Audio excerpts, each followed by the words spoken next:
Hi guys, we are going to travel back further than memory, further than language, to a time before we were even human. Tonight we will let the weight of the modern world fall away. We are going to drift back through the layers of time, past the cities, past the invention of fire, and past the very first words ever spoken. We are going to settle ourselves in the deep, quiet cradle of the ancient world. We will witness the slow turning of the earth, the drifting of the continents, and the very first stirrings of our ancestors as they moved through the dappled light of forests that no longer exist. This is a story of patience, of sunlight on leaves, and of the quiet, rhythmic pulse of life as it gradually transformed over millions of years. Imagine, if you can, the world as it was 7 million years ago. There are no clocks here. There is no sense of urgency. The air is thick, warm, and sweet with the scent of damp earth and blooming jasmine. The sky is a vast, unblemished canopy of soft violet and gold as the sun begins its long, slow descent toward the horizon. In this era, the continent of Africa is a lush, emerald kingdom. Vast, unbroken canopies of green stretch from one coast to the other. There is a profound silence here, broken only by the rhythmic hum of insects and the distant, melodic call of a bird echoing through the high branches. The ground beneath the trees is soft, a carpet of moss and fallen leaves that cushions every movement. Evolution does not happen in a flash of light. It happens in the space between heartbeats. It happens so slowly that if you were standing there, watching, you would see nothing but the seasons changing. You would see the rain falling, the rivers swelling, and the trees growing tall. But in the grand, quiet design of time, life is shifting. It is leaning into the future, one quiet generation at a time. As the Miocene epoch begins to draw to a close, we find ourselves in what is now the country of Chad. But back then, 7 million years ago, this was a place of sparkling lakes and thick, protective woodlands. Deep within the shadows of these trees, we find a creature known to us now as Sahelanthropus jadensis. But he does not know this name. To him, the world is simply a collection of textures and sounds. He is small, with a brow that shields his eyes from the flickering sunlight. He moves with a deliberate, quiet grace. Watch him as he sits on a low-hanging branch. He is not a chimpanzee, and he is not yet a human. He exists in that soft, hazy twilight between the two. His hands, covered in fine, dark hair, grip the bark with an ancient certainty. He reaches for a piece of fruit, his fingers closing around the ripened skin. There is no rush. He eats slowly, looking out over the shimmering waters of the lake. What is most remarkable about him is not his face, but how he holds his head. If we could look closely, we would see that the opening at the base of his skull, where the spine meets the brains, positioned just a little further forward than those who came before him. It is a subtle change, a tiny adjustment in the architecture of life.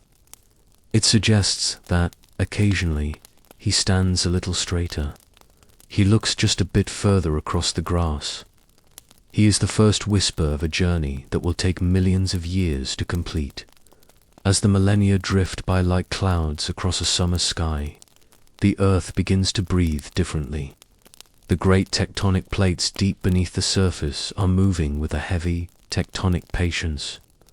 The ground in East Africa begins to pull apart, creating the Great Rift Valley. This change in the landscape alters the flow of the winds.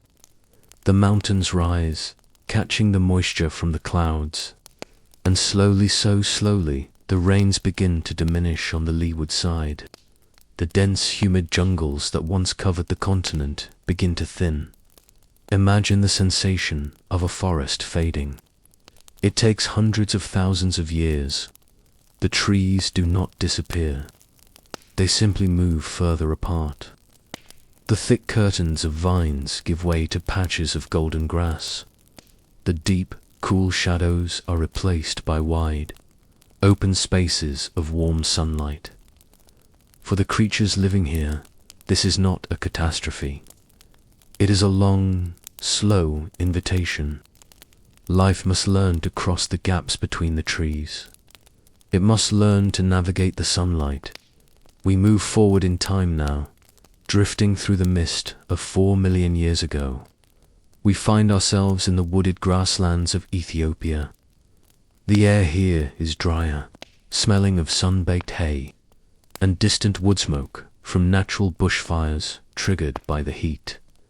Here lives Ardipithecus ramidus, whom scientists affectionately call Ardi. Ardi is a masterpiece of transition. She is a creature of two worlds. In the trees, she is at home. Her feet have a grasping big toe, like a thumb, allowing her to move through the branches with the effortless fluidity of a shadow. She climbs into the canopy to find safety as the blue hour of dusk approaches, settling into a nest of woven leaves. But when she descends to the forest floor, something beautiful happens. Watch her as she moves across a clearing. The grass brushes against her knees. Unlike the apes that came before, Ardi does not walk on her knuckles. Her pelvis has reshaped itself over the eons to support her weight in a different way. She steps gingerly, upright, her arms slightly outspread for balance. She is not running. She is not in a hurry. She is simply walking. The act of walking on two legs is a quiet revolution. It frees the hands. As Ardi moves through the dappled light, her hands are empty. They are free to carry a piece of fruit to a friend, or to cradle a child, or to simply feel the texture of the tall grass as she passes through it. The sun sets behind her, casting long, elegant shadows across the savanna. The world is cooling. The stars are beginning to peek through the deepening indigo of the sky. Ardi finds a fruiting tree and pauses, looking up at the moon. There is a peacefulness in her stillness, a quiet connection to the earth that sustains her. It is important to remember, as you drift closer to sleep, that none of these ancestors knew they were evolving. They were simply living. They were breathing the morning air, feeling the warmth of the sun on their backs, and listening to the rustle of the wind in the acacia trees. Evolution is not a ladder. It is a vast, tangled bush of life. It is a series of quiet experiments. It is the Earth's way of dreaming. For every step forward, there were 1,000 years of standing still. There were long ages where nothing seemed to change at all, where the only thing that mattered was the ripening of the figs and the arrival of the seasonal rains. This slowness is a gift. It reminds us that we are part of a very old, very patient story. We are the descendants of those who took their time. We are the children of the forest and the savanna, born from millions of years of gentle adaptation. The African night is now fully present. The heat of the day has radiated back into the sky, leaving the air cool and crisp. The sounds of the wilderness have softened into a low, rhythmic pulse, the heartbeat of the world. In the distance, the silhouettes of the great trees stand like silent guardians against the starlight. Our ancestors are tucked away in the high branches, their breathing slow and even, their dreams filled with the colors of the forest and the taste of sweet water. The world is waiting. It is waiting for the next chapter. It is waiting for the grass to grow taller and for the forests to retreat just a little bit further. It is waiting for the hands to become more nimble and the minds to become more curious. But for tonight, there is only the silence. There is only the moon hanging like a silver pendant over the Rift Valley. There is only the peace of knowing that you are held by a history that spans millions of years, a history that has carried life safely through every change, every storm, and every sunset. As we leave these ancient woods and the quiet spirits of Sahelanthropus and Ardipithecus behind, we prepare our minds for the next step in our journey. In our next episode, the climate will continue to shift. The forests will grow even thinner, and a new family of ancestors will emerge, creatures who will leave their footprints in volcanic ash and walk firmly into the wide open spaces of the world. We will meet the Australopithecines, and we will see the first sparks of a recognizable humanity beginning to glow in the dark. But that is a story for another night. For now, let the darkness be soft around you. Let your breath match the slow, ancient rhythm of the earth. You are safe. You are part of a long, beautiful lineage. You are home. Tonight, we continue our drift through the deep, quiet corridors of time. We leave behind the dense, humid shadows of the ancient Miocene and Pliocene forests, and we emerge into a world that is beginning to breathe with a different rhythm. The air is slightly cooler now. It carries the scent of dry earth, of crushed stalks of golden grass, and the faint, sweet musk of a continent in transition. The world is approximately 3.5 million years ago. Imagine yourself floating like a soft, invisible mist over the vast expanse of East Africa. Below you, the landscape is a patchwork, beautiful, slow motion, mosaic of emerald gallery forests, hugging the winding riverbanks, giving way to wide shimmering seas of waist-high savanna. The sun is a gentle, heavy orb of amber, hanging low in a sky so blue it feels like an ocean turned upside down. There is no sound of engines, no hum of electricity. There is only the sigh of the wind through the acacia thorns and the distant, rhythmic lowing of prehistoric herds. In this place, time does not move in hours or minutes. It moves in seasons. It moves in the way the shadows grow long across the Ethiopian highlands. We are looking for a specific group of travelers' ancestors who are navigating this changing world with a quiet, persistent grace. They are small, smaller than you might imagine. Their skin is dark and weathered by the sun, their bodies lean and covered in a fine, protective down. They do not look like us yet, but if you were to catch the gaze of one of them as she paused by a watering hole, you would see a spark of recognition, a quiet, soulful depth in the eyes that speaks of a shared journey. Let us settle our focus on one particular individual. In our time, we have given her the name Lucy, though to her kin, she is simply a part of the pulse of the group. She is resting now, beneath the wide, spreading canopy of a fever tree. The bark is cool against her back. The ground beneath her is a carpet of dry leaves and soft dust. Evolution, at this stage, is a masterpiece of subtlety. It is not a sudden leap, but a million tiny adjustments to the way the bones meet the earth. Lucy's people have a secreter, quiet, revolutionary way of moving that separates them from the apes of the deep forest. Watch as Lucy stands.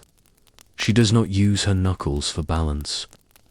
She does not lean forward into the shadows. Instead, she rises with a slow, deliberate fluidity. Her pelvis, broader and shorter than those who came before, cradles her weight like a shallow bowl. Her knees tuck slightly inward, centering her gravity as she stands. She is doing something that no creature before her has done with such permanence. She is looking over the grass rather than through it.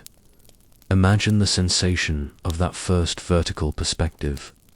For millions of years, the world was a series of trunks and low branches.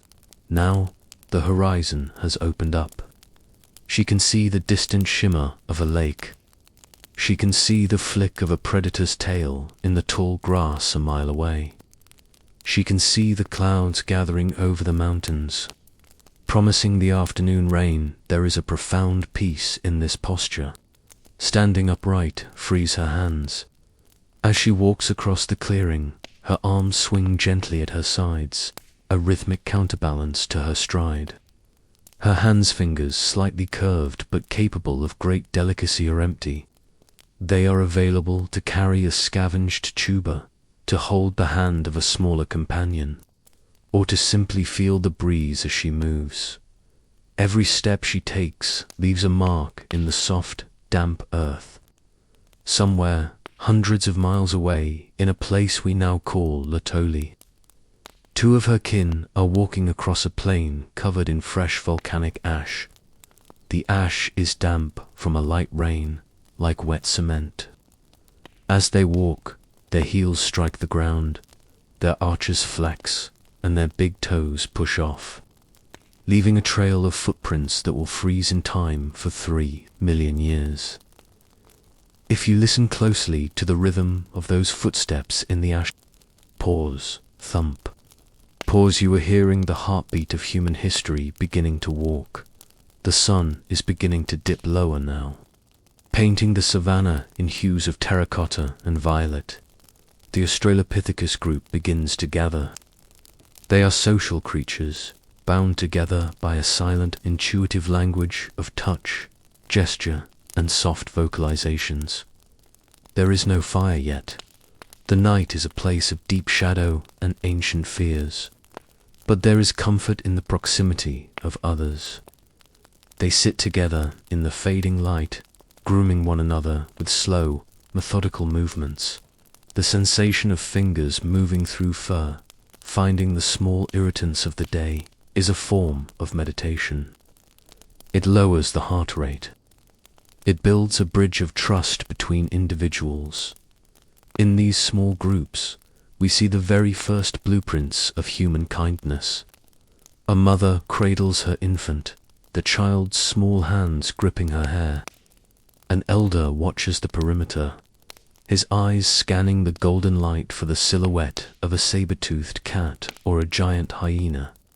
They share what they have found, the sweet pith of a reed, a handful of tart berries, the rare prize of a bird's egg.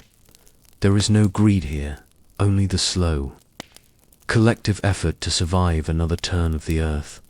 Their brains are small, roughly the size of a grapefruit, yet they are beginning to understand the world in complex ways. They know which trees fruit when the moon is full. They know the paths to the hidden springs. They understand the moods of the sky. As the twilight deepens, one of the younger males picks up a stone. It is a simple river cobble, smoothed by centuries of flowing water. He doesn't carve it.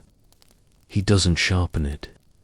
He simply turns it over in his hands, feeling its weight, its coolness, its hardness.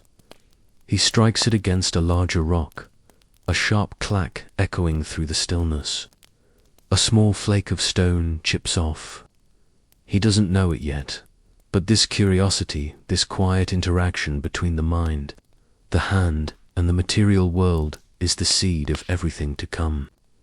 It is a hint of the tools that will one day build cities and reach for the stars. But for now, it is just a sound in the dusk. He drops the stone back into the dust and returns to the safety of the group. The shadows are stretching now, long and thin across the Rift Valley. The tall grass begins to ripple as the evening breeze picks up, cooling the sun-baked soil. The insects begin their nighttime chorusi, silver vibration that fills the air.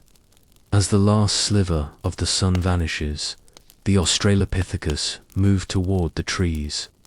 Though they walk the earth by day, the night belongs to the canopy. They climb with an ancient, instinctive ease, finding sturdy forks in the high branches where the predators of the ground cannot reach them. They weave simple nests of twigs and leaves. Above them, the sky opens up into a dazzling, crowded tapestry of stars. Without the glow of modern lights, the Milky Way is a thick, glowing river of milk spilled across the black velvet of the cosmos. Imagine lying there, tucked into the crook of a branch, feeling the gentle sway of the tree in the wind. The air is cool on your skin. Below, the savanna is a sea of darkness, punctuated only by the occasional glowing eyes of a wandering animal.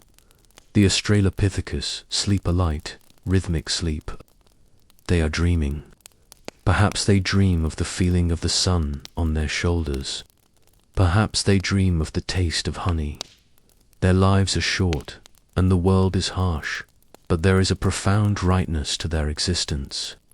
They are exactly where they need to be. They are the bridge between the forest and the future. As you settle deeper into your bed, feel the weight of these millions of years.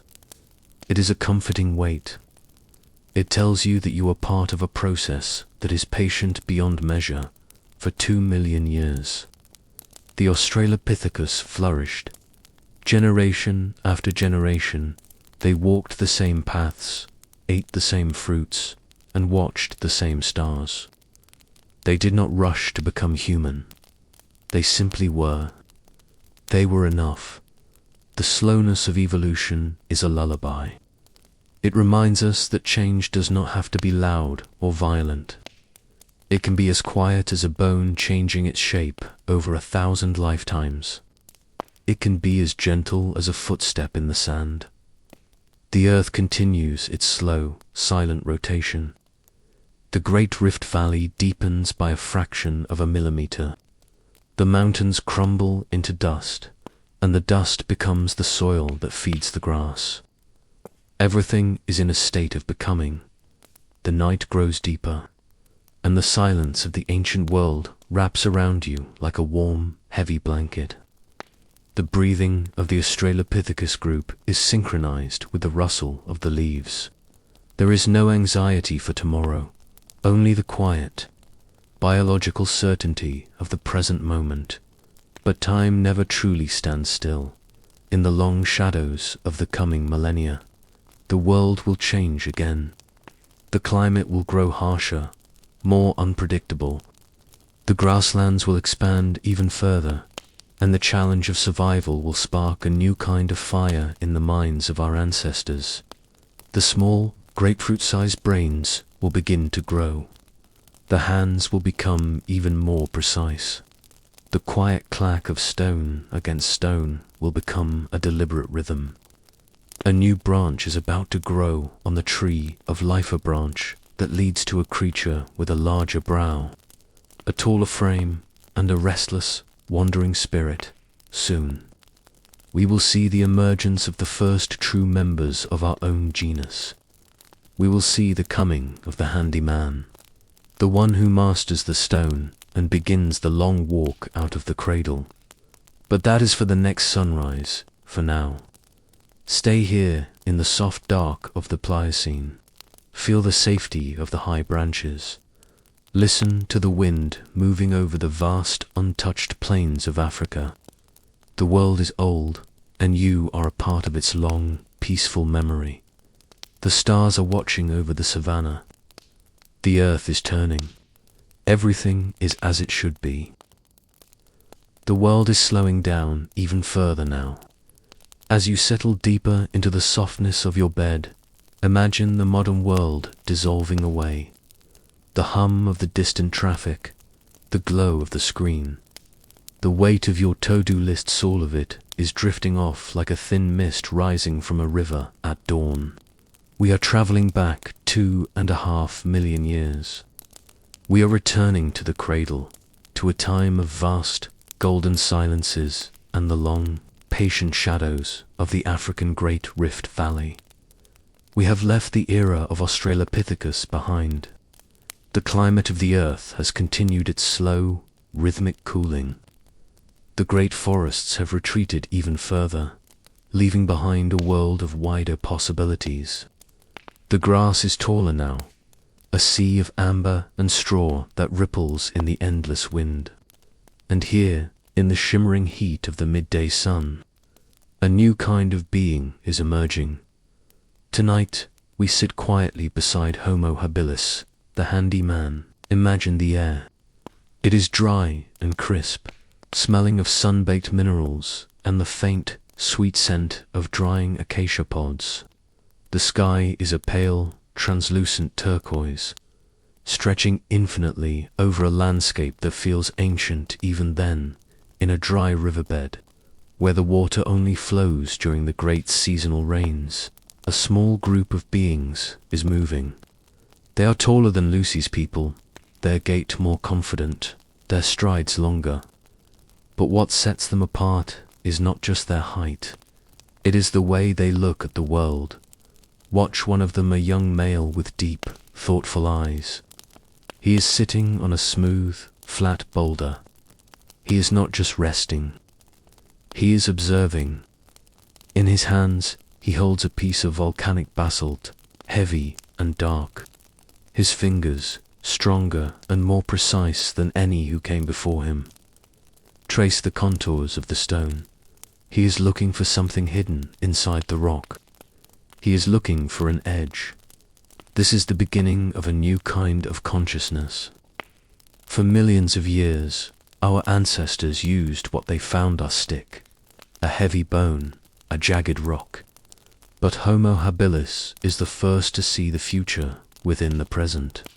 He sees what the stone could be. The world is very quiet. The only sound is the rhythmic thrum of a cicada and the soft whistle of the wind through the tall, dry grass. Clack dot, he strikes the volcanic stone against a larger, stationary rock, the anvil. The sound is sharp and clear, echoing off the canyon walls. It is a lonely sound, yet it is the most important sound in the history of our species. Clack, he strikes again, adjusting the angle of his wrist by a fraction of a millimeter. He is patient. Evolution has gifted him with a slightly larger brain, a brain that can plan, a brain that can imagine a goal before it is reached. This growth is subtle, but it is the spark that will eventually light the fires of civilization. A small, razor-sharp flake of stone chips away and falls into the dust. He picks it up. It is thin, translucent at the edges, and sharper than any tooth or claw. He runs his thumb, a powerful, human-like thumb, near the edge, feeling the bite of the stone. This is the old Dowan tool. It is a simple finger chopper, but it changes everything. It is an extension of his body. It is a way to reach the nourishment that was once locked away. With this stone, he can cut through the tough hides of scavenged animals. He can crack open long bones to reach the rich, fatty marrow within. This marrow is a miracle of nature. It is dense with energy, the fuel that the growing brain needs to expand. As he eats, he is literally feeding the intelligence of the generations to come. It is a slow, beautiful cycle of nourishment and growth, powered by the earth and the stone. The life of Homo habilis is not one of frantic hunting. It is a life of deep, observant patience. Imagine the group standing on a high ridge, looking out over the savanna. They are watching the vultures circling in the distance, their wings carving dark arcs against the pale sky. They are listening for the sounds of the great predators, the lions and the giant hyenas. They move with a quiet, collective caution. They are not the strongest creatures on the plain, nor the fastest. Their strength lies in their togetherness and their growing curiosity. They wait, they watch the shadows. They understand the language of the landscape. When the time is right, they move toward the remains of a fallen zebra or antelope. They move quickly but calmly. The sharp stone flakes come out. Homo habilis works with a focused intensity, his nimble fingers moving with a grace that is almost meditative. They take what they need and retreat to the safety of the trees or the rocky outcrops as the sun begins its long, slow descent. There is no greed in this process. There is only a profound connection to the cycle of life. They are part of the landscape, moving in harmony with the rising and setting of the sun. As the heat of the day fades, the world turns a deep, bruised purple. The air cools, and the stars begin to emerge, one by one, like tiny lanterns hung in the vault of heaven. The Homo habilis group settles into a natural rock shelter. They are huddled together for warmth. Without fire, the night is a vast, cold mystery. But they have one another. In the quiet of the cave, the larger brains of these early humans are processing the day. They are beginning to remember more vividly. They are starting to map the world in their minds, where the best stones are found, where the water holes remain sweet even in the dry season, which berries are safe to eat. This is the birth of memory as a tool. Imagine the feeling of sitting in that darkness. You can hear the steady breathing of your kin. You can feel the rough texture of the stone tool you tucked into a crevice in the rock. Your mind is quiet, but it is no longer empty. It is filled with the patterns of the earth. We often think of evolution as a struggle, a battle for survival. But as you drift toward sleep, try to see it differently. See it as a long, slow conversation between the earth and the life it carries. The earth provides the stone. The hand learns to shape it. The earth provides the marrow. The brain learns to grow. It is a gentle, unfolding process that takes hundreds of thousands of years. There were no sudden revolutions. There were only millions of quiet afternoons like this one, where a father showed his daughter how to strike a rock, or where a group sat in silence, watching the moon rise over the Serengeti. Homo habilis lived on this planet for nearly 1 million years. Think of the sheer number of sunsets they witnessed.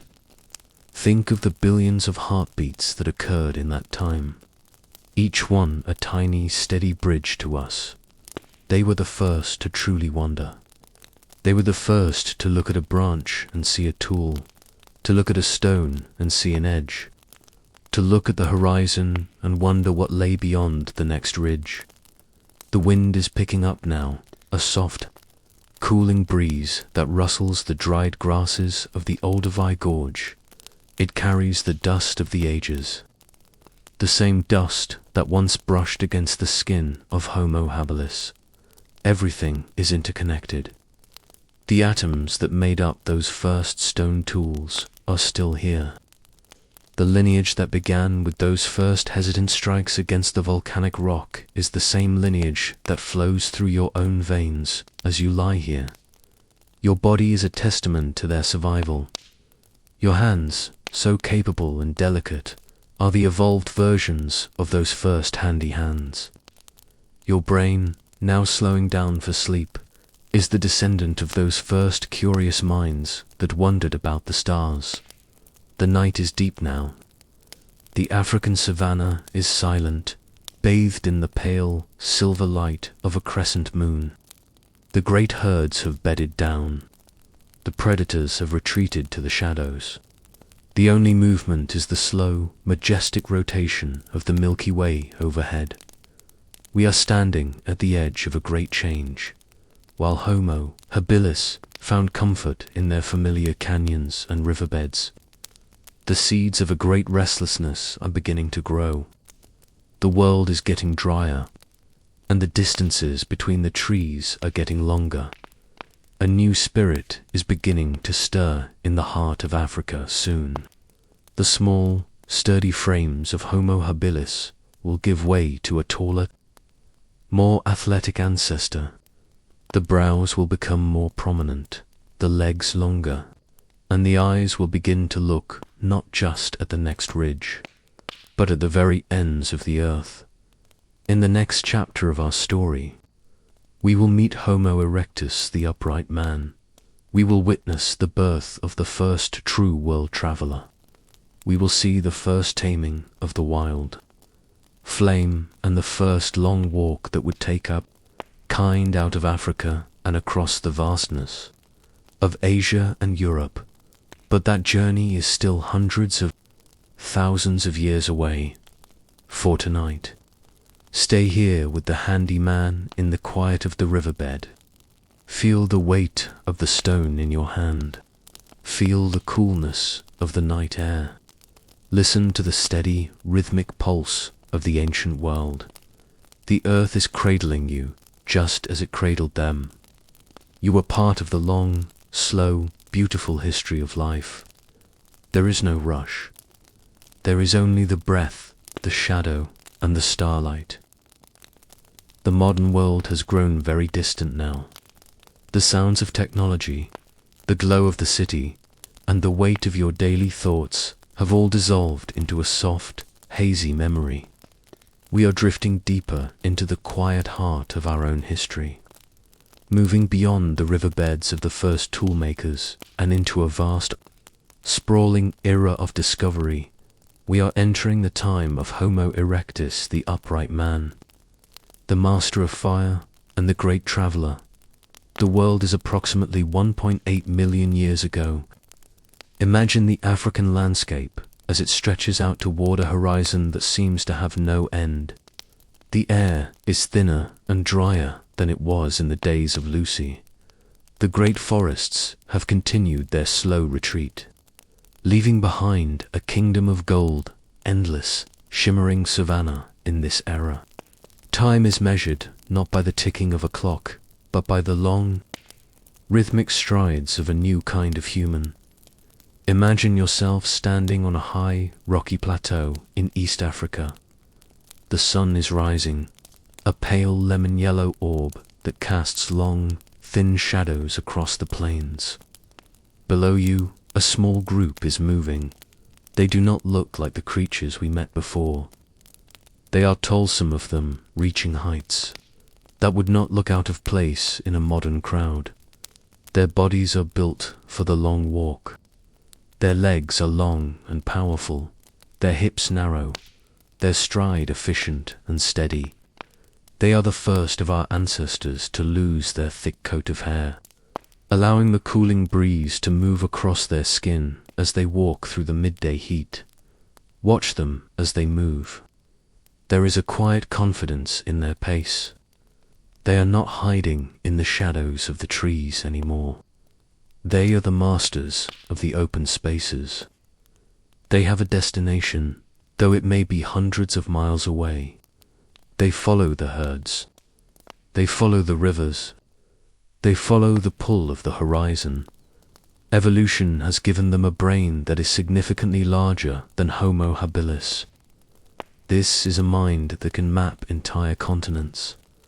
This is a mind that understands the past and can anticipate the future. And for the first time, this is a mind that has learned to tame the most powerful force in nature. As the sun begins to set, the air turns cool, then cold. In the ages before, the coming of the night was a time of fear and silence. But tonight, something is different. Deep in the shelter of a limestone cave, a soft, flickering glow begins to dance against the walls. The discovery of fire was not a single moment of genius. It was a long, slow courtship. Perhaps it began with a branch salvaged from a forest fire started by lightning.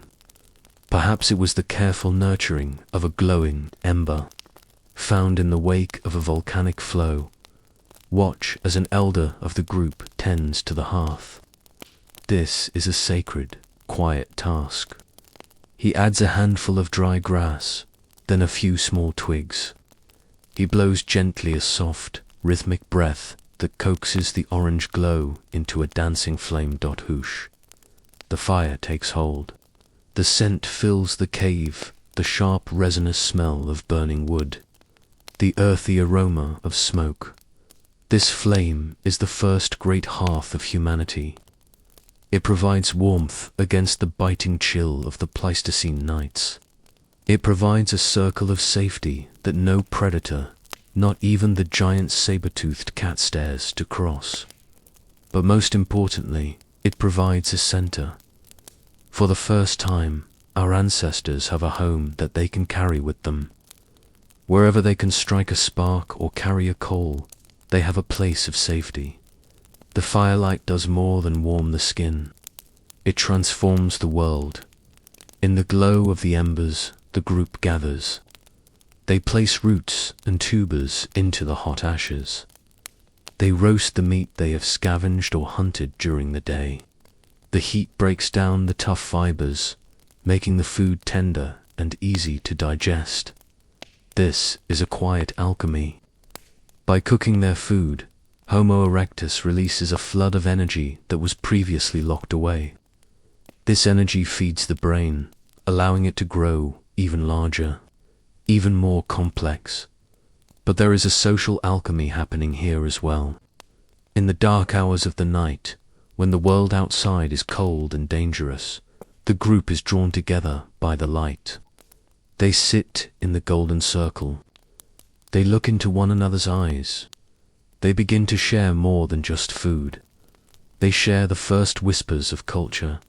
The firelight creates a space for storytelling, not with words as we know them, but with gestures, with soft hums, with the rhythmic tapping of stones. They remember the day's journey. They teach the young how to keep the flame alive. In this shared warmth, the bonds of the human family are forged as the generations pastons of thousands of years drifting by like grains of sand. The restlessness of Homo erectus grows. They are the first to truly leave the cradle. Imagine the slow, epic scale of this journey. A family group might move only a few miles in a lifetime, settling in a new valley where the water is sweet. Their children move a few miles further. Over 1,000,000 years, this slow, steady walk takes them out of the Great Rift Valley. They move north, following the green corridor of the Nile. They cross the land bridges into the Middle East. They spread into the vast, humid forests of Southeast Asia and the rugged hills of China. They move into the chilly, damp landscapes of Europe. This is the long walk. They are adapting to every climate they encounter. In the north, where the ice ages are beginning to grip the earth, they learn to seek deeper caves and wear the skins of animals. In the south, they master the bamboo forests. They are the most successful humans to ever live. They will inhabit this earth for nearly 2,000,000 years, a span of time, so vast that our own modern history is just a tiny flicker in comparison as you drift closer to sleep. Imagine the sounds of a Homo erectus camp on the edge of the world. There is the soft, rhythmic pop and crackle of the fire. There is the low, steady breathing of the group, a sound of profound collective safety. Outside the circle of light, the wind moans through the mountain passes or rustles the leaves of the jungle. The night sky is a masterpiece of clarity. Without the dust and light of the modern age, the stars look close enough to touch. The Homo erectus travelers look up at these same stars. They see the same constellations that you see. Though their names for them are lost to time, there is a deep, meditative peace in this scene. The traveler has found a place to rest. The fire is low, a bed of glowing rubies in the dark. The journey has been long, but the earth is a constant companion. Everywhere they go, they find the stone. They find the water. They find the fire. The mind of Homo erectus is a bridge. It is more complex than the handyman, but it has not yet reached the restless, abstract dreaming of the modern human dot. They live in a state of deep, sensory presence. They are aware of the weight of the air, the scent of the coming rain, the subtle shift in the vibration of the earth when a herd is moving miles away, their tools have become more beautiful. They create the Achillean hand axe, a teardrop-shaped stone chipped perfectly on both sides. It is a work of art as much as a tool. It feels balanced in the hand. It has a symmetry that suggests a growing appreciation for form and beauty. When they make these tools, they are not just reacting to the world, they are shaping it. They are imposing their will on the stone. They are the first to create something that reflects the order they feel inside their own minds. The world is changing again. The long, warm eras are giving way to the cycles of the ice ages. The great glaciers are beginning to march south from the poles, locking the Earth's water in ice and lowering the levels of the seas. The Homo erectus who moved into the cold north are being shaped by this environment. They are becoming stockier, stronger. Their bodies are learning to conserve heat. Their cultures are becoming more specialized. As the climate grows harsher, the demands on the human mind increase. It is no longer enough to just survive. One must plan. One must cooperate. One must care for the weak and the elderly during the long, bitter winters. The fire is no longer a luxury. It is life itself. The fire in our ancient camp is fading now. The embers are a soft, pulsing orange, like the heartbeat of the earth. The great travelers are asleep, their bodies huddled together, their minds at rest after a day of walking across the face of the world. You, too, are a traveler. You have traveled through millions of years tonight. You have felt the warmth of the first hearths and heard the footsteps of the first. Explorers, feel the stillness of the room around you. It is the same stillness that settled over the caves of the Pleistocene. The air you breathe is the same air that was breathed by the upright man. You are part of this long, magnificent walk. You carry the strength of the travelers in your bones and the warmth of the fire in your spirit. There is nothing to fear in the dark. The dark is simply the space where the fire glows brightest. The earth is quiet. The journey is paused. As we leave the era of Homo erectus, the world is cooling further. In the frozen reaches of Europe and the Near East, a new kind of human is beginning to emerge from the shadows of the glaciers. They are the people of the eye-strong, resilient, and deeply mysterious. They are the ones who will live in the shadow of the mammoths and bury their dead with flowers. In our next chapter, we will meet the Neanderthals. We will step into their world of snow and shadow, and we will discover the first stirrings of the human soul. But for now, stay in the warmth of the Homo erectus fire. Let the embers fade into the darkness of your sleep. The walk has been long, and you have earned your rest. The world has grown very cold and very, very still. As you settle into the deep comfort of your blankets, imagine the golden savannas of Africa fading into a soft, white haze. The amber light of the desert is replaced by the cool, ethereal blue of a winter twilight. We are moving forward in time, drifting into the heart of the Great Ice Age. Roughly 100,000 years ago, we are entering the realm of the Neanderthals, our quiet cousins, the resilient masters of the frost and the shadow. Tonight, there is no rush. There is only the falling of the snow. Imagine the atmosphere of Europe during the glacial maximum. It is a world of profound silence. The air is so cold, it feels crisp and sharp, like a drink of clear water. The sky is a heavy, velvet grey, and the ground is hidden beneath a thick, insulating mantle of white. Listen to the stillness. In the modern world, we have forgotten what true silence sounds like. But here, in the Pleistocene winter, the silence has a weight. It is a physical presence. It is the sound of a world held in a deep, frozen slumber. Occasionally, the silence is broken by the distant, crystalline crack of a frozen lake, or the heavy thud of a snow-laden branch giving way in the forest. But mostly, it is just the windallow, melodic hum that weaves through the jagged peaks of the Alps and the Pyrenees, carrying with it the scent of pine needles and ice. Deep within a limestone cave, tucked into the side of a rugged cliff, a light is flickering. This is not the wide, roaring fire of the savanna. This is a concentrated, precious warmth. Inside, we find the Neanderthals. They are not the cavemen of old stories. As you watch them in the soft firelight, you see a people of incredible strength and quiet dignity. Their bodies are built for this cold. They are stocky and powerful, with deep chests and short, sturdy limbs that hold heat close to the core.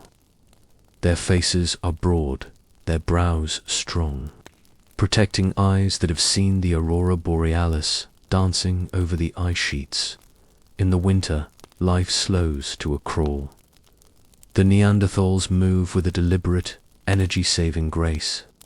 There is no wasted motion. Watch your mother as she works by the fire. She is preparing a garment from the hide of a reindeer. She uses a bone needle, her hands moving with a rhythmic, hypnotic precision. The sound of the scraper against the leather is a soft shushing noise. Hush, hush, hush, that blends with the crackle of the hearth. She is not just making clothes. She is crafting survival. Every stitch is a barrier against the killing frost. In this world, to be warm is to be loved. To be fed is to be safe. The Neanderthals are the ultimate hunters of the north. They do not run long distances like their cousins in the south. They are ambush predators, built for the burst of power. They understand the mammoth, the great, shaggy titan of the tundra. They know the migration paths of the bison and the woolly rhino. But tonight, there is no hunt. Tonight is for the cave. It is for the community. As the night deepens, the group moves closer together. The Neanderthals were perhaps the first to feel the weight of existence in a way we would recognize. In the back of the cave, away from the flickering light, lies a shallow pit. It is here that we see the most beautiful and haunting trace of their lives. They are burying one of their onan, elder, who finally succumbed to the long winter. They do not simply leave the body to the elements. They place the person in a sleeping position, knees tucked toward the chest, as if returning to the womb of the earth, and then, in a gesture that echoes across 1,000 centuries, they perform an act of pure grace. They scatter flowers. Through the study of the ancient soil, we find the pollen of yarrow, cornflowers, and mallow.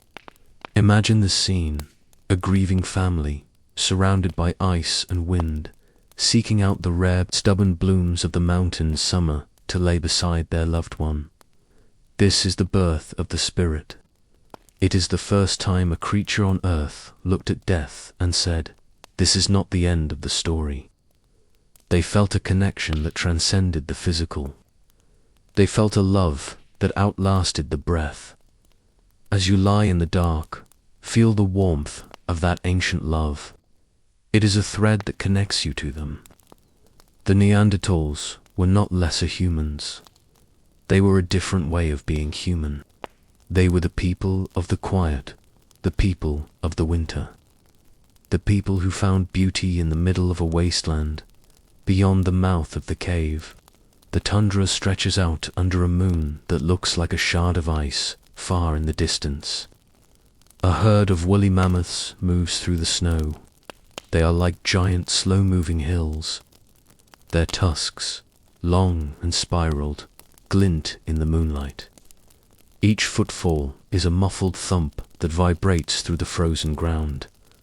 The mammoths are the guardians of the cold. Their breathing creates small clouds of steam that hang in the air like ghosts. They move with a timeless patience, their thick brown fur sweeping the snow. For the Neanderthals, the mammoth is a god and a larder. It is the provider of bone for tools, fat for the lamps, and meat for the long months of darkness. There is a deep, wordless respect between the hunter and the hunted. They are both children of the ice. The wind howls a little louder now, swirling the snow into dancing white ghosts outside the cave entrance. But inside, it is cozy. The walls of the cave are thick. The fire is a steady, glowing heart. The Neanderthals have mastered the art of the long wait. They know that spring will come, eventually. They know that the sun will return. The Neanderthals are beginning to sleep. Their breathing is heavy and synchronized. In their dreams, perhaps they see the green valleys of the brief summer. They see the rivers running clear with melted snow. They see the tracks of the deer in the soft mud. Their minds are not filled with the clutter of the future. They live in the absolute present. They are aware of the texture of the stone, the taste of the smoke, the warmth of the person sleeping next to them. There is a lesson for us in their stillness. We spend so much of our lives reaching for the next thing, the next hour, the next day. But the Neanderthals lived in the now for 300,000 years. They were a success. They were a masterpiece of adaptation. Feel your own body becoming heavy, mirroring the solid, powerful frames of the ice. Let your muscles relax, starting from your toes, moving up through your legs, your chest, your shoulders. You are safe in your cave. The world outside may be cold, but you have your hearth. You have your blankets. You have the memory of the flowers. But the world is changing once more. As the Neanderthals sleep in their mountain fortresses, the climate is fluctuating. The ice is retreating and advancing, like a slow, frozen tide, and from the south, from the sun-drenched lands of Africa new sound is coming. It is the sound of a different kind of footstep. It is the sound of a different kind of voice. A new wave of humans is moving north, following the retreating ice. They are taller, leaner, and their minds are filled with a restless, frantic energy.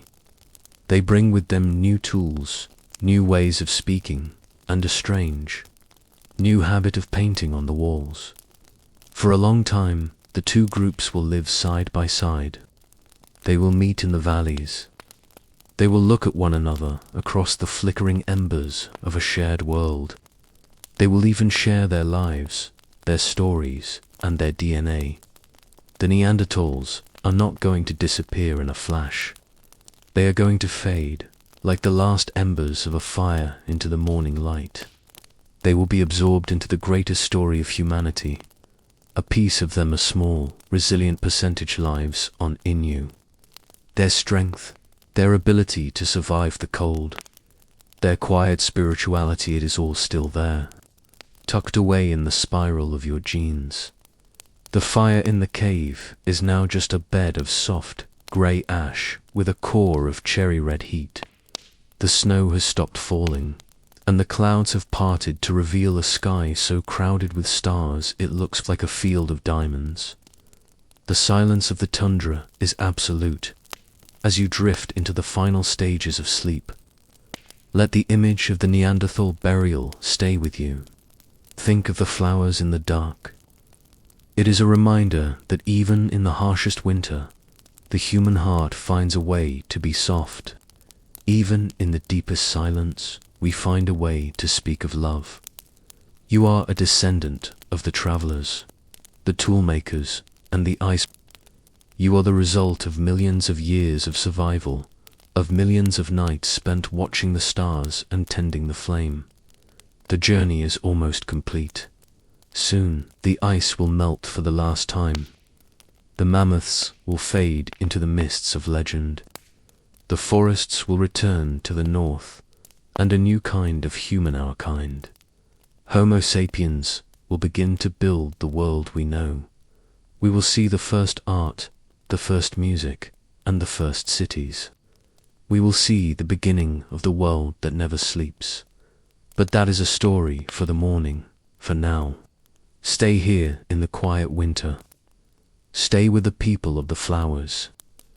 Let the silence of the ice wrap around you. Let the darkness be a comfort. The earth is turning. The stars are drifting. The history of your people is a long, slow song, and you are the final, beautiful note of the evening. The ice has begun a long, reluctant retreat.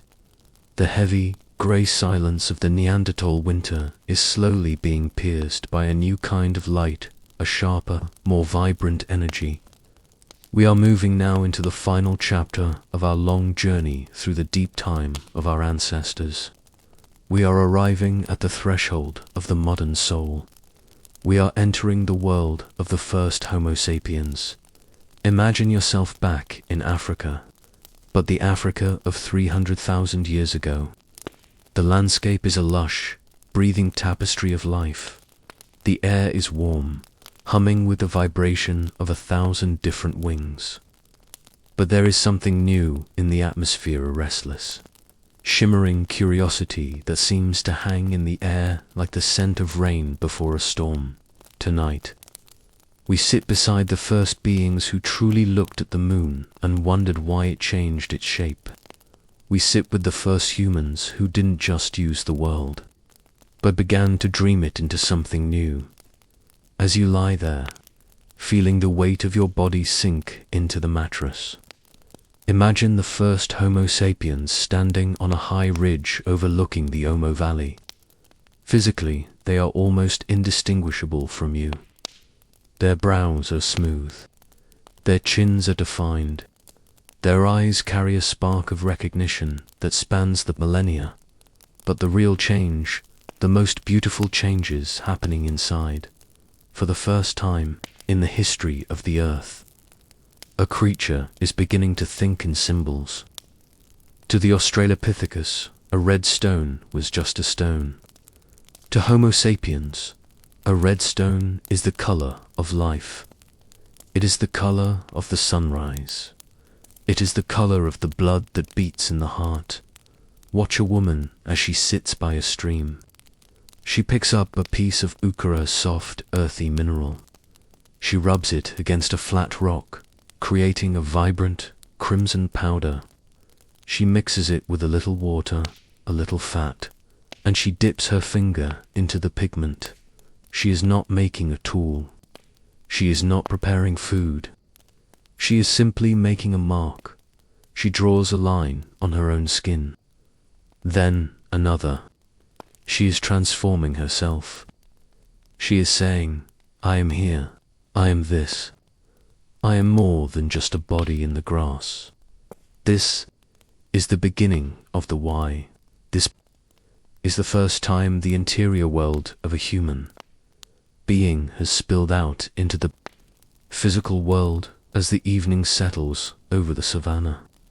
The group gathers around the fire, but the sounds they make are different from the low grunts and rhythmic hums of the ancestors who came before. Language is beginning to bloom. It starts slowly soft. Melodic sounds that represent more than just danger or food. They are starting to name the world. They are naming the stars. They are naming their children. Imagine the sensation of the very first sentence ever spoken. It is a soft, fluttering thing, like a bird taking flight for the first time. It allows them to share dreams. Tomorrow, let us go toward the mountains. Last night, I dreamed of the great river. This ability to speak of things that are not there, the past, the future, the imaginary is the greatest tool we have ever fashioned. It is a bridge between minds. As you drift toward sleep, Listen to the imaginary echo of those first voices. They are gentle, hushed, and full of wonder. They are the same voices that eventually told the stories you heard as a child. They are the voices that make us human. As the millennia pass, the Homo sapiens begin to wander. They carry their symbols and their stories with them. They move into the limestone regions of Europe and Asia, following the paths laid down by Homo erectus and the Neanderthals. But when they find a cave, they do something entirely new. Imagine walking into the mouth of a deep, ancient cavern. The air inside is cool and still, smelling of damp stone and old earth. Your footsteps echo softly tap, tap, tap against the floor. The light of the sun fades behind you, replaced by the flickering amber glow of a torch made of animal fat and juniper would dot as you move deeper into the sacred dark. The world outside ceases to exist. There is no wind here. There is no time. There is only the rhythmic drip of water from a stalactite plink. Plink, plink, dot. Then you lift your torch toward the wall. Out of the darkness, a herd of horses appears to gallop across the stone. Beside them, a great bison bows its head. A pride of lions stalks through the shadows of a rocky fold. These are the cave paintings of Lascaux, of Chauvet, of Altamira. But they are more than just pictures. They are the first cathedrals. Watch the artist at work. He is crouched in a narrow crawl space, far from the light of day. He has a hollow bone filled with ground charcoal and ochre. He presses his hand against the cold, damp limestone wall. Puff dot. He blows the pigment through the bone over his hand. When he pulls his hand away, a negative image remains a ghostly silhouette on the rock. This handprint is a message sent through time. It is a signature. I was here, it says. I saw this beauty. I felt this world. In the flickering torchlight, the uneven surface of the cave wall makes the animals seem to move. The flicker of the flame gives life to the charcoal lines. The horses breathe. The bison muscles ripple. The artist isn't just drawing. He is performing a ritual of connection. He is honoring the spirits of the animals that sustain his people. There is a profound, meditative peace in this work. In the silence of the cave, the artist is one with the stone, one with the animal, and one with the mystery of life. In another corner of the cave, a young girl sits by a small fire. She holds a piece of bone, the wing bone of a vulture. She has carved small circular holes into it with a flint tool. She places the bone to her lips and blows a soft, steady breath. A high, clear note pierces the silence. It is the first flute. The sound is hauntingly beautiful. It echoes through the limestone chambers, mingling with the shadows of the painted lions. It is a sound that has no purpose in survival. It doesn't find food. It doesn't build shelter. It exists only for the sake of beauty. This is the final piece of the human puzzle. We are the creatures who make music. We are the creatures who find rhythm in the silence. As you lie in your bed, let that ancient flute melody play in your mind. It is a slow, drifting sound. It carries the weight of 300,000 years of human longing and human joy. It is the sound of the soul finally finding its voice. The world of Homo sapiens is a world in motion. They are not content to stay in one valley. Their new language and their new tools give them a confidence that no ancestor ever had. They build rafts and cross the open seas to reach Australia. They follow the mammoth herds across the land bridge of Beringia into the Americas. They climb the highest mountains and settle the deepest jungles. Everywhere they go, they leave their marks. They leave their stone tools, their discarded shells, and they're beautiful. Haunting handprints in the dark. They are the great survivors. But they are also the great connectors. For the first time, the entire planet is being woven together by a single species. The stories told in a cave in France are echoed in the stories told in the Australian outback. The patterns carved into a bone in Africa appear on a clay vessel in the Americas. We are becoming one family. The fire in our ancient cave is dying down now. The artist has put away his charcoal. The flute player has laid her instrument on a bed of moss. The group is huddled together, sleeping the deep, restorative sleep of those who know they belong to the world. As you drift toward your own sleep, feel the immense scale of this journey. Think of the millions of years it took for the first Sahelanthropus to stand. Think of the long, patient walk of Homo erectus. Think of the quiet, flowered burials of the Neanderthals. And think of the first Homo sapiens who looked at a blank wall and saw a masterpiece. You are the destination of that journey. Every breath you take is a breath that was won through millions of years of adaptation. Every dream you have is a descendant of those first dreams in the African night. You carry the tools, the fire, the music, and the art in your very cells. The history of evolution is not a history of struggle. It is a history of persistence. It is a history of life finding a way to be more, to see more, and to feel more. The stars over the ancient world are the same stars that watch over you tonight. They are steady. They are silent. They have seen the rise and fall of every ancestor, and they see you now, safe and warm in your bed. The era of prehistory is drawing to a close. Soon, the first farmers will plant the first seeds. The first cities will rise from the mud of Mesopotamia. The first written words will be pressed into clay. But for tonight, we stay in the time before the cities. We stay in the time of the cave and the campfire. We stay in the time where the world was vast and full of mystery. The darkness is soft. The earth is still. Your journey is complete. You have traveled from the beginning of time to the dawn of yourself. You have walked with the giants and slept with the dreamers. You are home. The modern world has finally faded into a distant, quiet hum. The cities, the lights, and the noise of the present day have dissolved, leaving only the soft, cool air of the ancient wilderness. We are standing now at the edge of the greatest journey ever taken.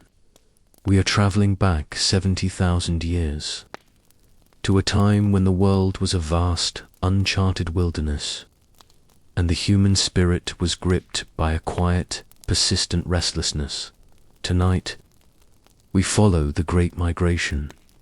Imagine a world without borders. There are no fences, no roads, no maps.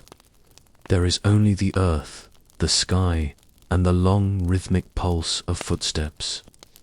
This is not a story of conquest or speed. It is a story of the slow, patient expansion of a family. It is a story of children following their parents, and parents following the stars. We begin in the Horn of Africa.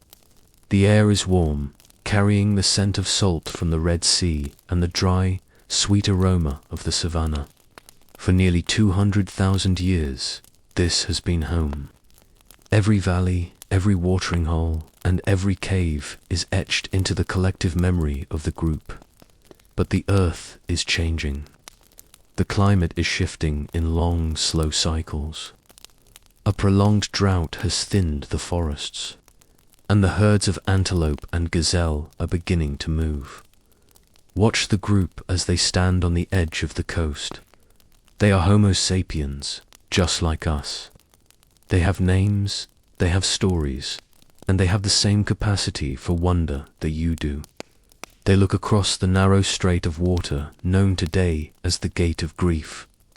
Back then, the sea levels were lower, and the crossing was a series of shimmering lagoons and shallow reefs.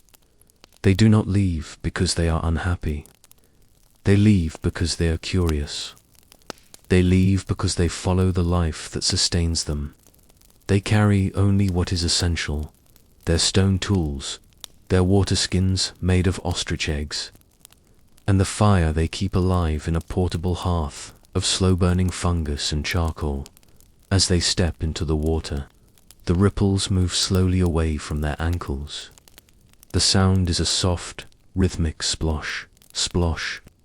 This is the first step of a journey that will not end until every corner of the globe has been touched by a human footprint. Once they cross into the Arabian Peninsula, the landscape opens up into a world of silver sands and green corridors. 70,000 years ago, Arabia was not a desert. It was a land of seasonal rivers and lush grasslands. Imagine the feeling of endless walking. The pace is slower, meditative, steady stride. The group moves 10 miles in a week, perhaps less. They stop wherever the water is sweet. They settle for months in a valley where the fruit is ripe. There is no hurry. They are living in harmony with the pace of the seasons. The day is for movement. The night is for the fire. As you lie in the dark, imagine the silence of the Arabian night. The stars are so bright they cast shadows on the sand. The group huddles together, the warmth of the fire a soft orange glow against their skin. They speak in hushed tones about the animals they saw, that Dartha oryx with its long, straight horns, the prehistoric elephants moving like grey clouds in the distance. They are the first humans to see these stars from this angle. They are the first to name these mountains. There is a profound peace in being the first. The world is fresh, untouched, and full of hidden gifts. As the generations pass, the migration branches out like the roots of a great tree. One path leads east, along the sun-drenched coasts of India and Southeast Asia. These travelers become the people of the sea. They learn to read the tides. They learn which shells contain the sweetest meat. Their walk is a coastal one. The rhythmic sound of the Indian Ocean crashing against the shore, their constant companion. Imagine the scent of the sea salty, fresh and cold. The sand is soft beneath their feet, a fine silver powder. They follow the line where the water meets the land, always moving toward the rising sun. Further north, another branch of the family moves into the rugged heart of Eurasia. These are the people of the plains. They follow the great herds of mammoth and horse. Their walk is different, is a walk of vast distances and open skies. They move through the tall grasses of the steppes, the wind whipping against their faces. They learn to track animals across hundreds of miles. They learn to read the grass. The way it bends tells them which way the wind is blowing. The way it is crushed tells them how long ago the herd passed by. This is a life of deep observation. They are not just traveling through the landscape. They are becoming part of it. Their minds are expanding to hold the geography of entire continents. The world is cooling now. The Great Ice Age is reaching its peak. As the glaciers grow in the north, they suck the water from the oceans, causing the sea levels to drop even further. New lands emerge from the depths. Imagine the land bridge of Beringia, vast subarctic tundra that once connected Siberia to Alaska. It is a world of moss, lichen, and freezing winds. The ground is permafrost, hard as stone. The humans who move here are the ultimate survivors. They have mastered the art of the needle, sewing thick, waterproof clothing from the hides of caribou and seals. They have mastered the architecture of the shelter, using mammoth bones and tusks to create sturdy, windproof huts. Watch them as they cross the bridge. The sky is a pale, icy blue. The sun hangs low on the horizon, a cold, white disk. Their breath forms clouds of steam in the air. Each step is a crunch of snow and frozen grass. They don't know they are moving from one continent to another. To them, it is just more of the same earth. It is just another valley to explore, another herd to follow. They move with a quiet, stubborn persistence. They are driven by the same force that drives the birds to migrate and the fish to swim upstream, the simple, beautiful urge to continue. While some move through the ice of the north, others are navigating the turquoise waters of the south 50,000 years ago. The first humans reached the shores of Australia. They didn't walk there. They arrived on simple rafts, navigating the open ocean with nothing but the stars and the flight of birds to guide them. Imagine the feeling of that first landing. The air is thick with the scent of eucalyptus and sun-baked earth. The animals here are strange and wondrous giant kangaroos, flightless birds the size of men. The first Australians step onto the red earth. They feel the heat of the sun, a different kind of heat than the African sun they left behind so long ago. They begin a new story, a story that will become the longest continuous culture in the history of the world. They sing the landscape into existence, creating songlines that map the continent through melody and memory. As you drift closer to sleep, think of the incredible diversity of these journeys. From the frozen tundras of the north to the red deserts of the south, the human spirit remained the same. It remained curious, resilient, and deeply connected to the rhythm of the walk. Evolution has made us walkers. Our bodies find peace in the rhythm of the stride.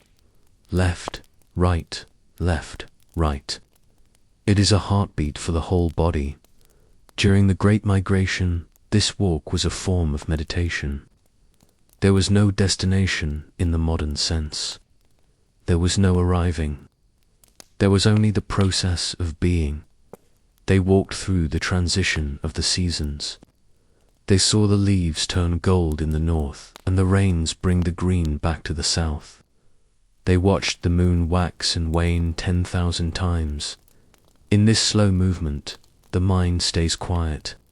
It stays focused on the immediate the texture of the ground, the sound of a companion's breathing, the weight of the child carried on the hip. Feel that same quietness spreading through you now.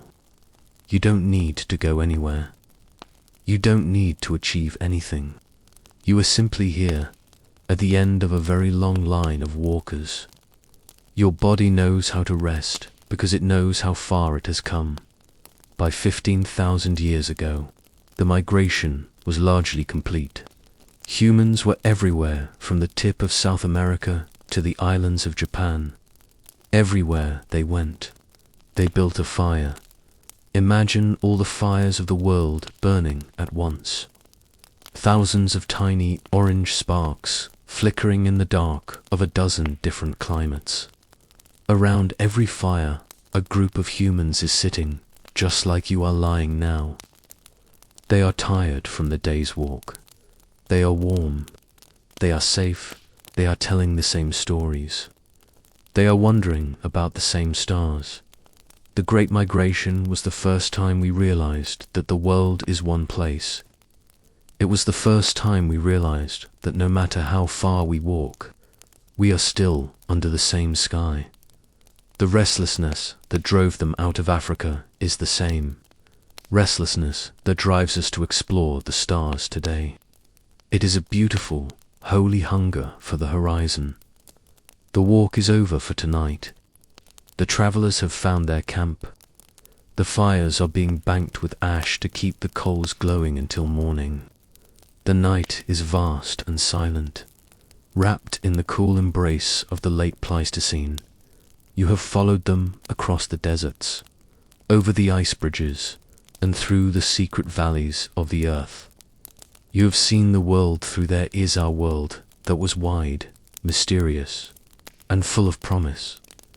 As you sink into the final, deepest part of your sleep, let the rhythm of their footsteps stay with you.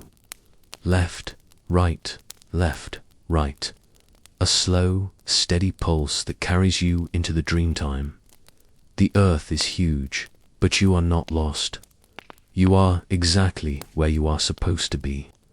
You are the result of 1,000,000 miles of walking. You are the quiet end of a great journey. The wandering is coming to an end. The world has grown incredibly still, wrapped in a thick, crystalline silence that only the deep winter of an ice age can bring. As you settle into the warmth of your covers, imagine the modern world retreating, the sounds of technology fading into the distance until there is nothing left but the slow, rhythmic breath of a frozen planet. We are traveling back 20,000 years, to the height of the last glacial maximum. Tonight, we step into the heart of the frost. We are entering a world of immense glaciers, of shaggy giants, and of a human resilience so quiet and steady that it feels like the heartbeat of the earth itself. Imagine the air. It is colder pure, biting cold that tastes of snow and ancient minerals. The sky above is a deep, bruised indigo, even during the day, reflecting the vast sheets of ice that cover the northern reaches of the globe. There are no forests here, only the mammoth steppe, a gargantuan sea of hardy grasses, herbs, and willow shrubs that stretches from the edge of the Atlantic all the way to the Pacific. In this world, survival is an art form. It is a slow, deliberate dance with the elements. We find our group settled in a wide, windswept valley in what we now call Eastern Europe. But here, there are no maps. There is only the land. Look at their shelter. In a world without tall trees, the humans have turned to the giants of the plains. They have built a dwelling from the bones of the woolly mammoth. It is a marvel of ancient engineering. Mammoth tusks, long and spiraled like the horns of a forgotten god, form the arched ribs of the roof. Heavy skulls are used as a foundation, anchoring the structure against the howling Siberian winds. Over this bone frame, they have draped thick, heavy hides reindeer horse, and mammoth stitched together with such precision that not a single draft can pierce the interior. Outside, the wind moans, a long, low whistle that carries the fine, white dust of the glaciers. But inside the hut, the atmosphere is different. It is heavy with the scent of wood smoke, dried herbs, and the warm, musk-like smell of animal furs. The floor is covered in a thick carpet of lichen and soft pelts. It is a sanctuary. It is the first true definition of cozy. By the low light of a stone lamp filled with animal fat, we see the people of the ice. They are not struggling. They are thriving. Their mastery over their environment is visible in the very clothes they wear. Imagine the texture of their garments. They are not rough skins thrown over the shoulders. These are sophisticated, tailored suits of fur. Using delicate needles carved from the splintered bone of a bird, they have sewn layers of insulation. A soft inner lining of rabbit fur sits against the skin, while an outer layer of toughened reindeer hide sheds the snow and wind. Watch as a young man works on a pair of boots. He uses a fine sinew, thread-strong and flexible. His movements are slow and rhythmic. Push, pull, knot. Push, pull, knot. There is no rush in his hands. In the Ice Age, a poorly sewn seam could mean the difference between life and death, so every stitch is a meditation. He works with the patience of the ice itself. As he works, The soft shush of the needle through the leather becomes a lullaby for the children sleeping nearby, tucked into nests of swan down and fox fur, beyond the walls of the hut. The landscape belongs to the mammoths. Imagine a herd of these magnificent creatures moving through the twilight. They are like slow-moving mountains of mahogany-colored wool. Their tusks are ivory scythes, used to sweep the snow away from the buried grasses. The humans and the mammoths share a profound, silent bond. The mammoth provides everything: the bones for the house, the ivory for the tools, the meat for the winter, and the fat for the light. In return, the humans tell stories of them.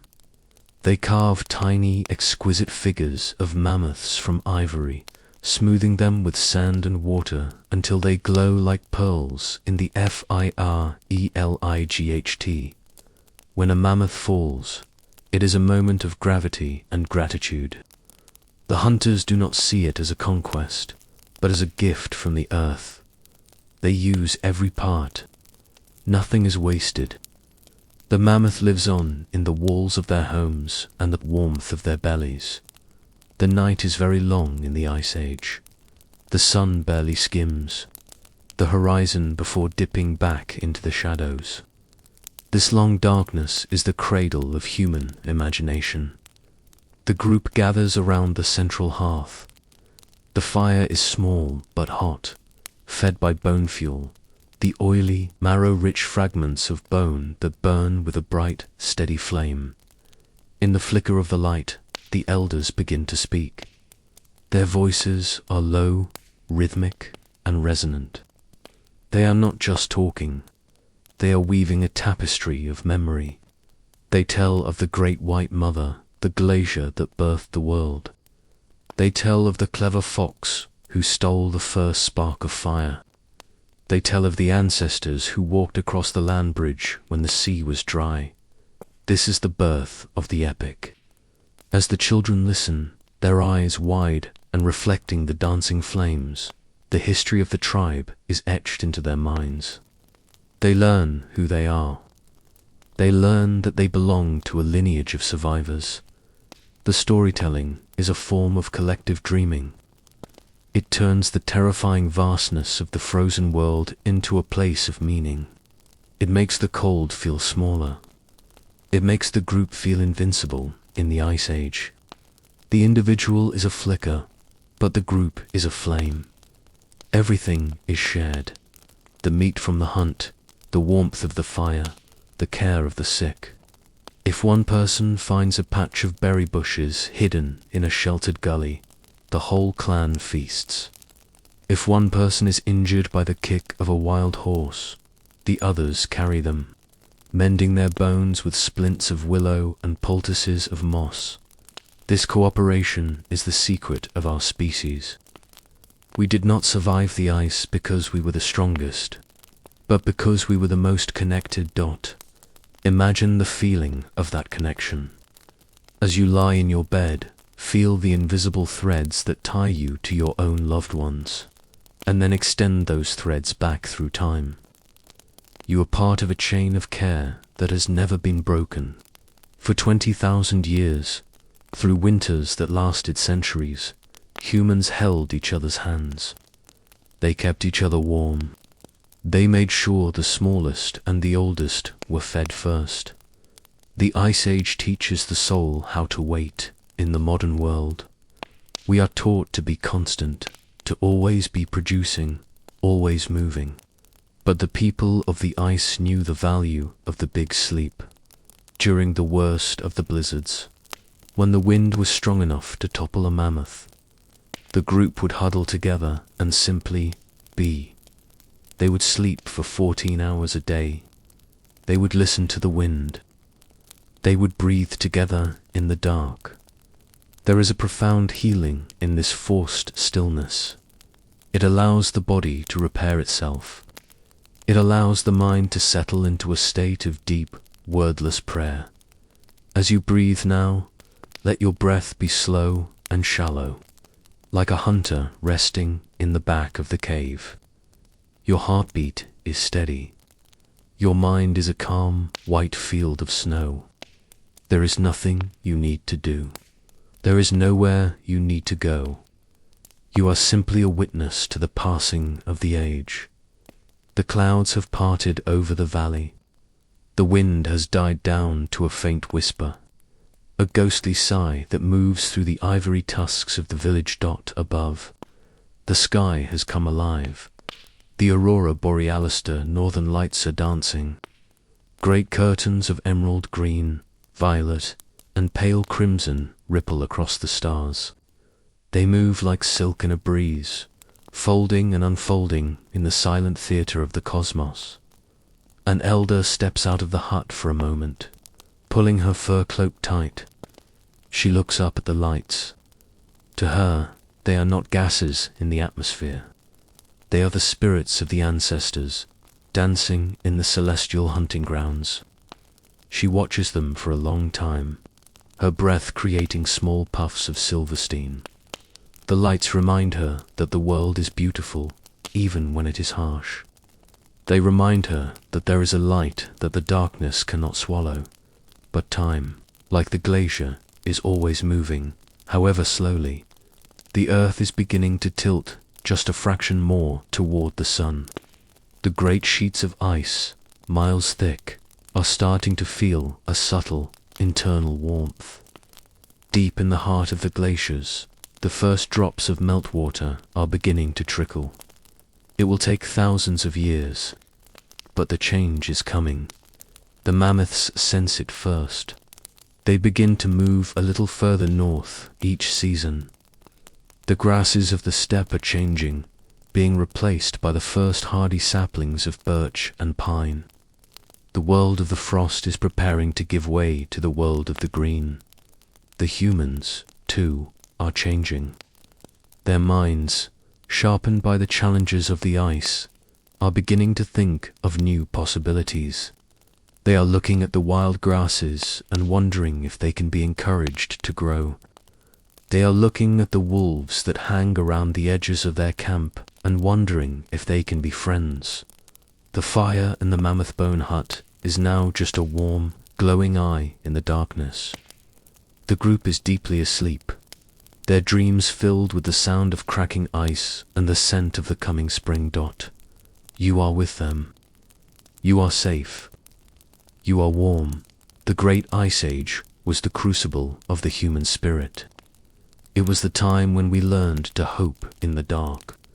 It was the time when we learned that fire is not just something you burn, but something you carry inside you. The great glaciers have finally surrendered. The immense, towering walls of ice that once held the world in a frozen grip have retreated into the far north, leaving behind a planet that is waking up, stretching, and breathing a deep, fragrant sigh. We are traveling now to a moment 12,000 years ago, the dawn of the Holocene. Tonight, we settle our weary feet in the fertile crescent, a land where the earth is soft, the rains are predictable, and the sun feels like a warm hand resting on your shoulder. We are entering the most profound transition in our story, the agricultural revolution. Imagine yourself standing on a gentle hillside at dawn. The air is cool and damp, smelling of crushed wild mint and wet clay. Below you, the world is transforming. The endless, wandering paths of the hunter-gatherers are beginning to spiral inward. They are circling around a single, miraculous idea, the seed. For hundreds of thousands of years, we were the guests of the earth. We took what she offered, moving with the herds and the seasons. But now, in this golden morning of our history, we are becoming her partners. Imagine a woman kneeling in the rich, dark silt near a riverbank. The river, perhaps the Tigris or the Euphrates, a slow, muscular ribbon of silver in the early light.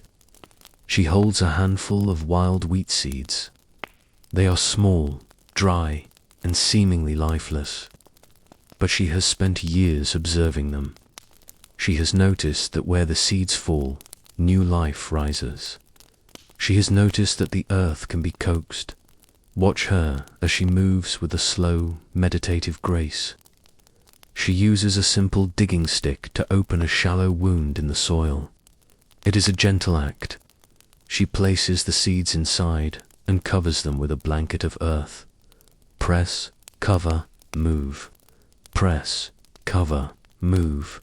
This is the birth of the garden. It is a quiet, revolutionary pact. She is saying to the earth, I will stay here. I will protect you from the weeds. I will bring you water. And in return, you will feed my children. As you lie in your bed, feel the stillness of that first field. The seeds are sleeping beneath the soil, just as you are settling into the warmth of your sheets. There is a profound patience in the act of planting. It is an investment in a future that hasn't arrived yet. It is the beginning of hope as a daily practice, because the plants cannot move. The people stop moving.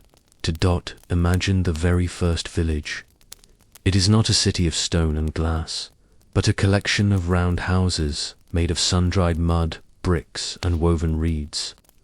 The houses are huddled together, their golden thatched roofs looking like a cluster of nests for the first time. The home is not just a cave or a temporary tent. It is a place with a threshold. It is a place where you can keep your things, your heavy stone mortar for grinding grain, your woven baskets, your collection of smooth river stones. Step inside one of these early homes. The floor is made of hard-packed clay, swept clean. In the center, a small hearth glows with a steady, domestic heat. The walls are thick, providing a cool refuge from the midday sun and a warm embrace against the night chill. There is a new sound in the air, the rhythmic thump swish of a stone pestle grinding grain. This is the heartbeat of the village. It is a slow, steady labor that turns the hard seeds of the field into the flower of life. It is the sound of stability. It is the sound of a people who have decided to stay. In the shadows of the village, another transformation is taking place. It is a story of friendship and trust. At the edge of the camp, a wolf dog sits, its tail thumping softly against the dust. It is no longer the lean, hungry predator of the Ice Age. It is a companion. It has traded its independence for the warmth of the hearth and the scraps of the harvest. And in the nearby pens, the wild sheep and goats have settled into a new rhythm. They are no longer hunted. They are tended. The humans have learned to move with them, to protect them from lions, to guide them to the greenest pastures. This is domestication, a word that comes from domus, meaning home. We are bringing the wild world inside. We are learning to speak the language of the animals in a different way. The soft lowing of a cow and the rhythmic bleating of sheep become the background. Music of human life. Everything is becoming gentler. The struggle for survival is being replaced by the labor of the seasons. In the life of the first farmers, time takes on a circular shape. There is the time of the planting. When the village works together under the spring sun, their feet bare in the warm mud. There is the time of the growing, when the fields are a sea of emerald green, rippling like water in the breeze. And there is the time of the harvest. Imagine the harvest. The air is hot and heavy with the scent of toasted straw. The entire village is in the fields. The sound of the flint-bladed sickles is a soft, rhythmic hiss, hiss, hiss through the stalks. Cut, gather, bind. Cut, gather, bind. It is exhausting work, but it is communal. There is singing. There are stories told in the heat of the afternoon, when the sun sets, casting long, violet shadows over the shorn fields. The grain is brought to the granaries. For the first time in history, there is a surplus. There is more than enough for today. There is enough for tomorrow. There is enough for the winter. This surplus is the seed of everything that will follow. It allows some people to stop farming and start thinking. It allows for the weaver, the potter, the priest, and the poet, as the centuries drift by the years flowing like a slow, deep river. The villages begin to grow. Small clusters of houses become towns. Towns become cities. Jericho, Catalhoyuk, Uruk. The walls grow higher. The temples rise toward the sky, built of millions of mud bricks. The people are learning to write. It starts as a way to count the grain-small marks pressed into wet clay tablets. But soon, these marks begin to carry the weight of laws, the beauty of hymns, and the memory of kings. We are standing at the threshold of history. The long walk of our ancestors has led us to this point, to a settled world of fields, fences, and shared stories. But as you drift closer to sleep, remember that even in these first cities, the people were still connected to the earth. They still watched the moon to know when to plant. They still thanked the river for the silt. They still felt the same sun on their backs that you felt today. Agriculture is a form of prayer. To plant a seed is to believe in the goodness of the earth. To wait for the rain is to practice the art of surrender. As you lie here, imagine your mind as a garden. All the thoughts of the datha, worries, the plans, the noises are like fallen leaves. Let them settle into the soil. Let them become the compost for tomorrow's peace. You are resting in the fruit of 12,000 years of stability. The bed you lie in, the roof over your head, the food in your kitchen, all of it began with that first woman kneeling in the river silt. You are the beneficiary of 1 billion quiet dawns spent in the fields. Feel the deep, ancient safety of the village. The walls are strong. The granaries are full. The dogs are sleeping by the door. The community is all around you. Even if they are only in your memory, our journey through the history of human evolution is coming to its natural rest. We have traveled from the first tentative steps of Sahelanthropus in the African woods to the first upright strides of Australopithecus. We have felt the warmth of the first fires with Homo erectus and shared the cold, flowered silence of the Neanderthals. We have watched Homo sapiens paint their souls on the walls of caves and walk across the frozen bridges of the world. And now, we have seen the first seeds break the surface of the earth. The story of becoming human is complete. From this point on, the story becomes the history of being human, of empires, of art, of technology, and of the complex, beautiful world we navigate today. But beneath all the layers of modern life, you are still that ancient traveler. You are still that curious child of the savanna. You are still that patient gardener of the Fertile Crescent. The sun has fully set over the ancient fields. The village is quiet. The only sound is the distant, rhythmic croaking of frogs in the river reeds and the soft sigh of the wind through the ripening grain. The history of your ancestors is a long, slow lullaby. It is a story of survival, yes, but more than that, it is a story of belonging. You belong to this earth. You belong to this lineage. You belong to this moment of absolute peace. Your breathing is now as slow and deep as the turning of the seasons. Your body is as heavy and grounded as the sun-dried bricks of the first homes. The modern world is a place of speed, of light, and of constant motion. But as you lie here, in the sanctuary of your room, I want you to imagine those layers of noise simply falling away. One by one, the lights of the city are dimming.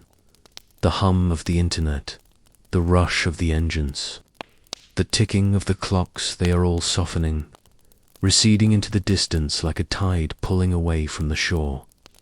We have reached the final chapter of our long journey. We have traveled from the dappled sunlight of the ancient African forests to the first gardens of the Fertile Crescent. And tonight, we will drift through the final few thousand years, the blink of an eye in evolutionary time, as we watch the quiet rise of the world. We know today we are entering the age of the city, the age of the word, and the age of the dreamer. Imagine we are back in those first settled valleys. The villages have grown. They are no longer just clusters of families. They have become communities of thousands. The air is filled with the scent of baked bread and the dry, sweet dust of the market squares. In a small, quiet room in the city of Uruk, a person is sitting with a tablet of wet grey clay. The room is cool, shielded from the Mesopotamian sun by thick walls of mud brick. The only sound is the soft scritch-scritch of a reed stylus pressing into the clay for millions of years. Our stories lived only in the air, spoken, sung, and then gone with the wind. But now, for the first time, we are tethering our thoughts to the earth. We are making our memories permanent. Watch the reed as it makes its marks. These aren't just records of grain or lists of sheep. They are the seeds of literature. They are the beginning of the great human conversation that spans the centuries. Through these marks, a person living 5,000 years ago can speak directly to you tonight. They can tell you of their fears, their loves, and their wonder at the stars. Feel the peace of that realization. You are never truly alone. You are part of a massive, interconnected web of thoughts that has been growing, word by word. Since that first reed touched that first piece of clay, as the word spreads, so do our ambitions. We are no longer content with huts of mud and red. We are beginning to think in the scale of the eternal. Imagine the banks of the Nile. The river is a deep pulsing blue, surrounded by a ribbon of emerald green. In the distance, the great pyramids are rising. They are not the weathered, brown stones we see today. They are encased in polished white limestone, so bright they reflect the sun like mirrors. Listen to the sounds of this era. It is not the sound of machines, but the rhythmic, collective effort of thousands of people. The rhythmic clink-clink of copper chisels against stone. The heavy, melodic chanting of workers as they pull the great sledges across the sand. There is a profound order here. We have learned to organize ourselves like the stars in the sky. We have learned that when we work together, we can build things that outlast the mountains. But even in these great civilizations, the human heart remains the same as it was in the caves. In the shadows of the pyramids, a mother still hums a lullaby to her child. A farmer still looks at the horizon, waiting for the rains. The scale of our world has grown, but the rhythm of our lives is still, governed by the breath and the heartbeat, as the centuries drift by easily as the Nile flows to the seether human mind, begins to look inward. Imagine the marble halls of a library in Alexandria, or a quiet courtyard in ancient Athens. The air is cool, scented with olive oil and old parchment. Here, the descendants of the hunter-gatherers are asking the deepest questions. What is the world made of? What is a good life? Why do the stars move as they do? They are using the brains that were once shaped by the need to track a mammoth to now track the movements of the planets. They are using the hands that once flaked flint to now craft delicate instruments of brass and glass. There is a beautiful continuity in this. Every discovery, every theorem, and every poem is a tribute to the ancestors who chose to survive. We are the architects of a world built on their curiosity. As you settle into sleep, feel the weight of that wisdom. It is a soft, supportive pillow beneath your head. You don't need to have all the answers tonight. The answers have been gathered for you over thousands of years. We move forward now, faster, yet still with a calm, gliding perspective. The world begins to change its skin. We enter the age of the machine. The rhythmic thump of the grain grinder is replaced by the steady hiss and clank of the steam engine. The world becomes smaller. The iron rails stretch across the continents like the migration paths of old. For a moment, the world feels loud. The smoke of the factories rises into the sky, and the cities glow with a new, electric light. We have mastered the lightning. We have mastered the atom.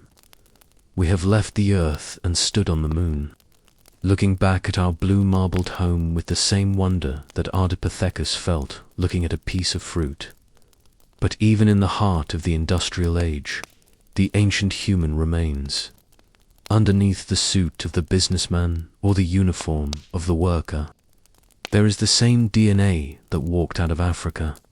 When the sun sets over a modern city and the skyscrapers begin to twinkle, it is not so different from a group of Homo erectus looking at the sparks of a campfire. We still crave the light. We still crave the warmth of the group. We still seek the silence of the night to process the chaos of the day. Take a moment now, as your breathing becomes very slow and very deep, to look back at the entire journey we have taken together. Think of the 7 million years of patience. Think of the billions of individuals whose names are lost to time, but whose lives are written in the shape of your bones and the capacity of your heart. Every one of them was a bridge. Every one of them survived just long enough to pass the flame of life to the next. When you feel small in the face of the modern world, remember your lineage. You are the descendant of the survivors of the Ice Age. You are the child of the first artists and the first farmers. You are the result of a process so grand and so ancient that it defies the imagination. Evolution is not a race. It is a slow, beautiful unfolding. It is the Earth's way of learning to see itself. Through your eyes, the universe is looking back at the stars. Through your ears, the world is listening to its own wind. There is a profound peace in being part of something so much larger than yourself. In the modern world, we are often told that we are the masters of our own destiny, that we must constantly strive and achieve. But history tells a different story. It tells us that we are part of a flow. We are a single drop in a vast ancient river. Tonight, you can let go of the need to be the master. You can simply be the river, the stars that guided the first Homo sapiens across. The deserts are the same stars that are shining tonight, even if the city lights hide them for a while. They are steady. They are patient. They have seen the rise and fall of empires, and they will see the coming of 1,000 more springs. Everything is in its right place. The world is turning. The seasons are shifting. The long walk of humanity has brought us to this moment of quiet reflection. Your body is now a landscape of stillness. Your toes are relaxed, resting like stones in a dry riverbed. Your legs are heavy, like the trunks of ancient trees. Your hands, those marvelous tools that have shaped the world, are open and still. Your mind is a clear, dark sky, where thoughts drift like distant clouds. We have finished our travel through time. We have returned to the present, but we have brought the peace of the past with us. The story of evolution is not over. It is continuing in the quiet cells of your body as you sleep. It is continuing in the way we learn to care for one another and for our planet. But for you, for tonight, the work is done. The fire of the ancestors is now just a warm, internal glow. The walk is over. The village is asleep. The world is safe. Feel the support of the mattress beneath you. It is the solid earth, transformed by thousands of years of human ingenuity to give you this moment of perfect comfort. You are held. You are protected by the weight of 7 million years of history as you drift into the final, most restorative stage of sleep. Let the images of the journey fade into a soft, golden blur. The forests, the savannas, the caves, the glaciers, and the fields, they are all part of you. They are the dream from which you woke, and the dream to which you now return. The night is vast. The stars are silent. The long story has found its rest, and now you can rest, knowing you are part of a story millions of years in the making. Asterisk, sleep, sleep, sleep.